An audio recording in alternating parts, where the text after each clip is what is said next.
There's a man who changed the way emperors thought about power, suffering, and the nature of a free life, and he owned nothing, not even his own body.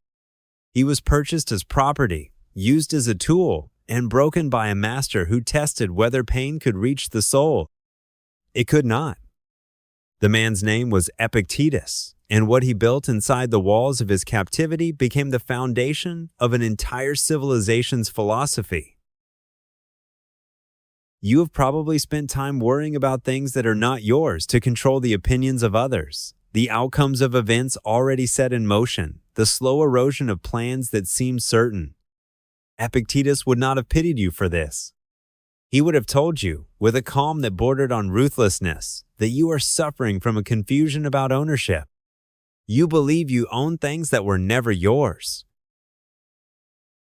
Epictetus was born in Hierapolis, in what is now Western Turkey, sometime around the middle of the 1st century.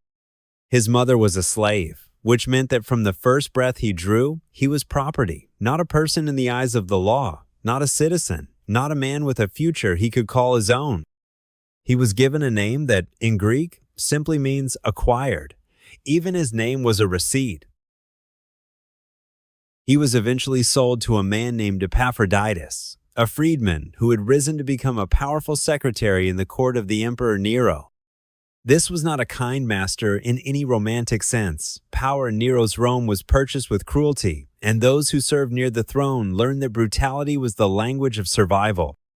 Epictetus entered a world where violence was administrative, where suffering was policy. There is a story recorded by later writers that Epaphroditus once twisted Epictetus's leg to test the limits of his composure, or perhaps simply because he could. Epictetus reportedly said calmly that if the twisting continued, the leg would break. It did break. And Epictetus said only, "Did I not tell you it would break?" This moment, whether precise history or shaped legend, contains the entire philosophy of the man in a single exchange. Pain arrives. The mind does not have to follow it. Most people, when they hear a story like that, feel a shudder of horror and then move on. But you should stay with it for a moment, because that story is asking you something. It is asking you where the boundary of yourself actually lives. If someone can take your comfort, your reputation, your health, your freedom, what remains? Epictetus spent his entire life answering that question, and his answer was not comforting. It was better than comforting. It was true. Epictetus was permitted, at some point, to study philosophy, perhaps because an educated slave was more valuable, perhaps because Epaphroditus was himself a man of some intellectual curiosity. He studied under a Stoic philosopher named Musonius Rufus, a teacher known for his severity and his absolute refusal to separate philosophy from the way one actually lived. Musonius did not want students who could argue well. He wanted students who could suffer well. This distinction matters enormously, and it is one that most modern people who call themselves students of philosophy quietly ignore. We want the ideas without the discipline. We want the clarity without the cost. We read the words of men who were tested by fire, and we nod along in comfortable rooms, and we believe that the nodding is the same as the learning. Epictetus would have looked at you with the specific patience of someone who has heard this excuse in every generation. When Nero's reign collapsed and the emperor was deposed, Epaphroditus eventually fell from favor as well, executed years later under Domitian for having once helped Nero take his own life. The political ground beneath the entire Roman court was constantly shifting, and those who built their lives on proximity to power found themselves destroyed by that same proximity. Epictetus watched all of this from the position of someone who had nothing to lose, and therefore learned something that the powerful never could. At some point, the exact date is uncertain, Epictetus was freed. He became a freedman, which in Rome meant a kind of second-class citizenship, a permanent asterisk next to one's name. But he was free enough to teach, and he began to gather students in Rome. He taught in the open, in the manner of the ancient philosophers, with no school building and no institutional authority, only the force of ideas that had been tested against actual suffering. And the ideas were extraordinary. The central teaching of Epictetus can be compressed into a single Greek word, prohairesis. It means, roughly, the faculty of moral choice, the capacity to decide how you will respond to whatever the world delivers. Everything in life, he taught, falls into one of two categories: what is up to us and what is not. Your opinions, your desires, your aversions, your will, these are yours. Everything else, your body, your reputation, your property, what others think of you, these are not. This was not pessimism. This was the map to freedom.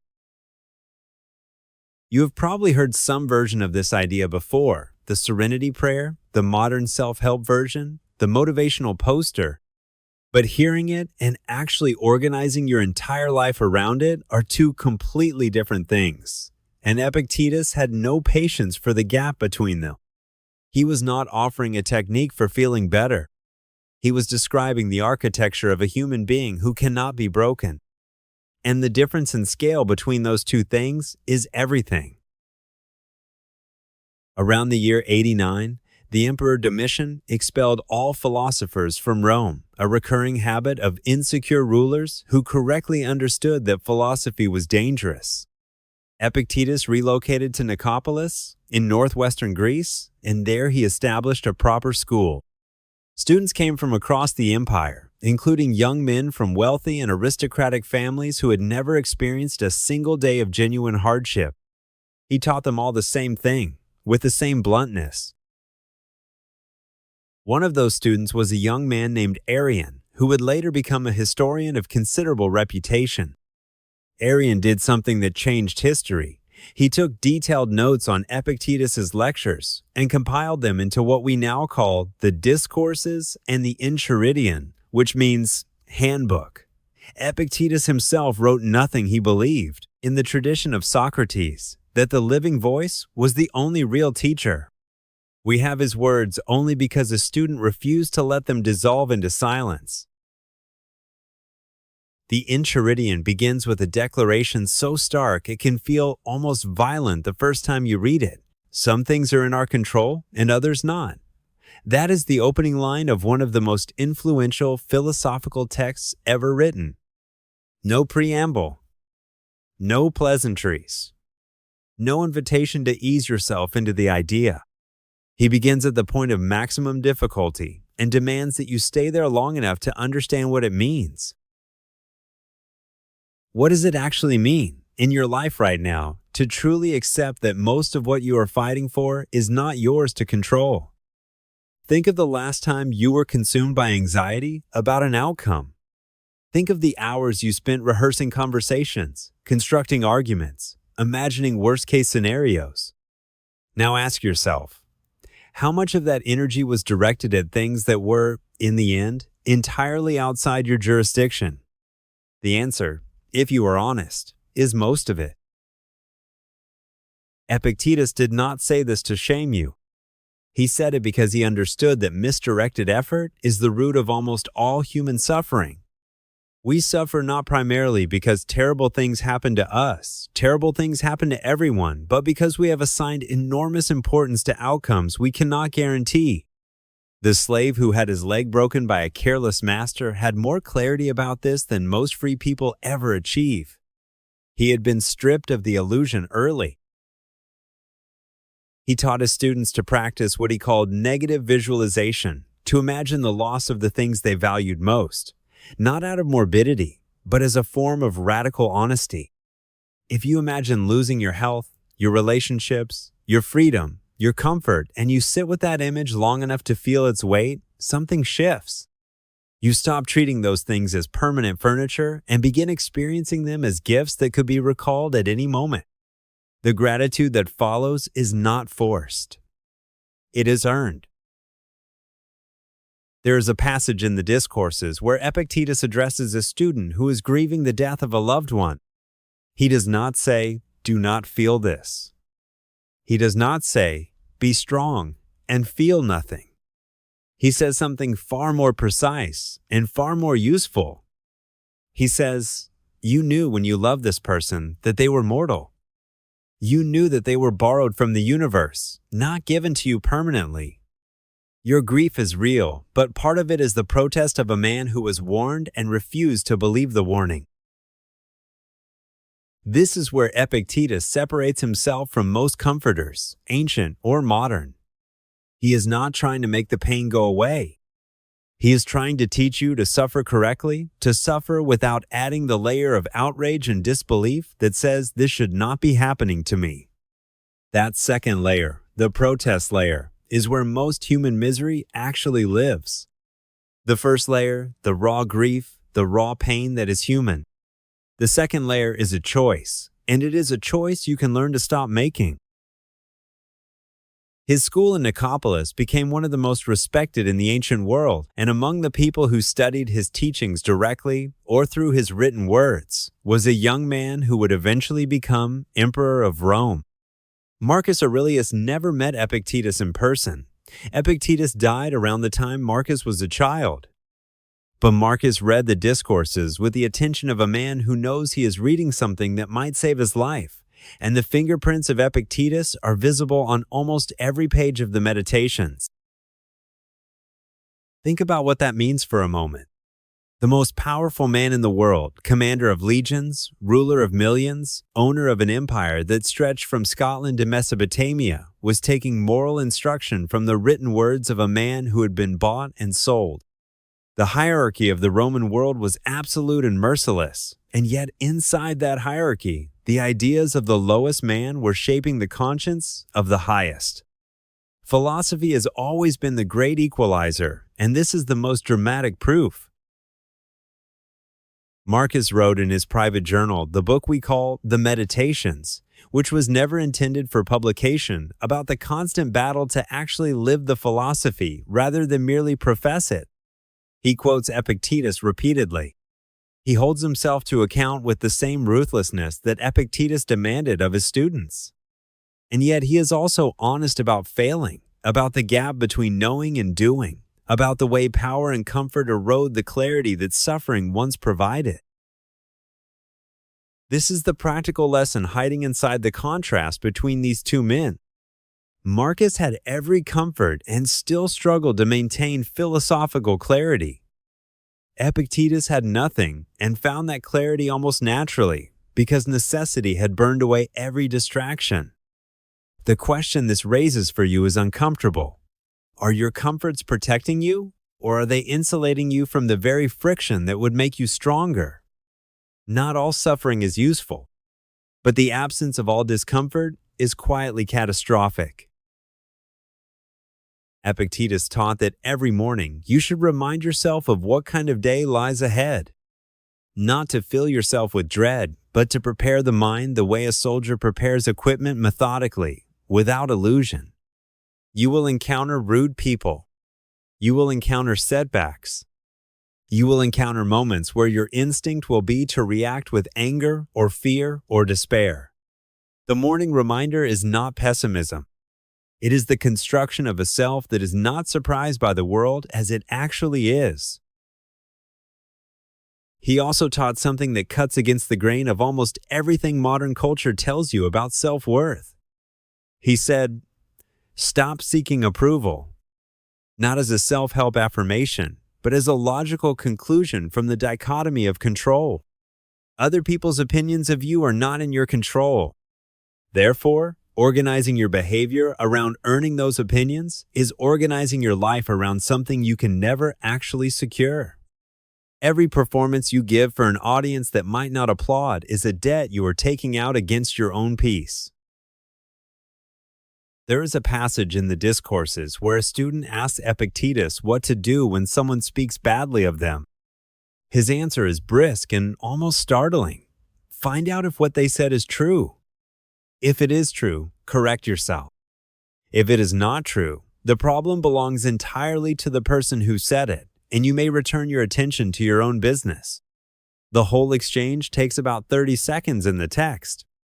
The implication is that most of what we call wounded pride is actually wounded vanity, and the two are not the same thing at all. He lived simply, by all accounts, a small house, a lamp, a mat to sleep on, and eventually a clay lamp that replaced an iron one he had owned. When the iron lamp was stolen, he is said to have observed that the thief needed it more, or had placed more value on such things, and declined to pursue the matter. This was not performance. This was a man who had been systematically relieved of every attachment to material things by the circumstances of his birth, and who had decided to call that condition freedom rather than deprivation. You are living in an era of almost incomprehensible abundance compared to the world Epictetus inhabited, and yet surveys of human happiness do not reflect that abundance. The more options that accumulate around a person, the more anxiety seems to accumulate alongside them. Epictetus would not have found this paradoxical. He would have found it entirely predictable. The man who needs many things to feel secure has handed the keys to his peace over to a world that will never stop taking them away. Late in his life, Epictetus adopted a child, the infant of a friend who could not care for it and who would otherwise have abandoned it to die, as was not uncommon in the ancient world. This detail is important. Here is a man who built an entire philosophy around detachment, around the danger of over-attachment to things outside your control, and he chose to love a child, knowing exactly what love costs. He was not teaching people to feel nothing. He was teaching people to love with open hands. This is the distinction that gets lost when Stoicism is caricatured as coldness or emotional suppression. Epictetus did not teach the elimination of feeling. He taught the elimination of the delusion that your feelings about a thing give you ownership of it. You can love your child deeply and fully and still hold, somewhere in the back of your prepared mind, the knowledge that the child is mortal, that the relationship is temporary, that the universe lent you this person and will one day ask for them back. That knowledge does not diminish the love. It sharpens it. He died in Nicopolis, probably in his late 70s, old by ancient standards, extraordinarily old for a man whose body had been subjected to the conditions of slavery. He outlived emperors. He outlived the political systems that had classified him as property. He outlived the master who had broken his leg. His school continued after his death. His words continued to travel, and eventually they reached the private journal of a man writing in a military tent on the frozen frontier of the Roman Empire, a man trying very hard to be good. Marcus Aurelius wrote in Meditations, "Look within. Within is the fountain of good, and it will ever bubble up if thou wilt ever dig." He was echoing Epictetus, who had said something similar in a different register, that everything you need is already inside you, has always been inside you, and that the entire project of philosophy is simply the excavation of what was buried under fear and habit and the noise of other people's expectations. Two men, one born to absolute power and one born to absolute powerlessness, arriving at the same address. Here is where the practical weight of all this lands on you specifically, in whatever circumstances you are sitting in right now. You have spent time, perhaps years, building a self that is contingent. Contingent on certain outcomes, certain relationships, certain levels of comfort and security and recognition. And you have felt, probably many times, the specific terror of watching one of those contingencies begin to dissolve. Epictetus is not asking you to stop caring about those things. He is asking you to notice where yourself actually ends and where the contingency begins. The Stoics called the practice of this separation ascesis, a word we have inherited as asceticism, though they did not mean withdrawal from life. They meant disciplined practice, the daily exercise of choosing your response, of noticing the moment between stimulus and reaction, and widening that moment until it becomes a space you can live in. Epictetus did not achieve this clarity by reading about it. He achieved it by having the luxury of contingency stripped away before he was old enough to be confused by it. You do not have to be a slave to learn what Epictetus learned. But you do have to be willing to deliberately practice discomfort rather than perpetually avoiding it. Take the cold morning. Sit with a difficult conversation instead of postponing it. Let the insult land without firing back. Hold the loss without immediately reaching for a distraction. Each of these small acts is a repetition of the same fundamental movement, the movement of pulling yourself back inside the boundary of what is actually yours. One of the most devastating lines in the entire Enchiridion is this: "Seek not that the things which happen should happen as you wish, but wish the things which happen to be as they are, and you will have a tranquil flow of life." Read that again. He is not saying, lower your expectations. He is saying, invert the architecture of your desire entirely. Stop trying to pull the world toward your preferences and start bringing your will into alignment with what the world actually is.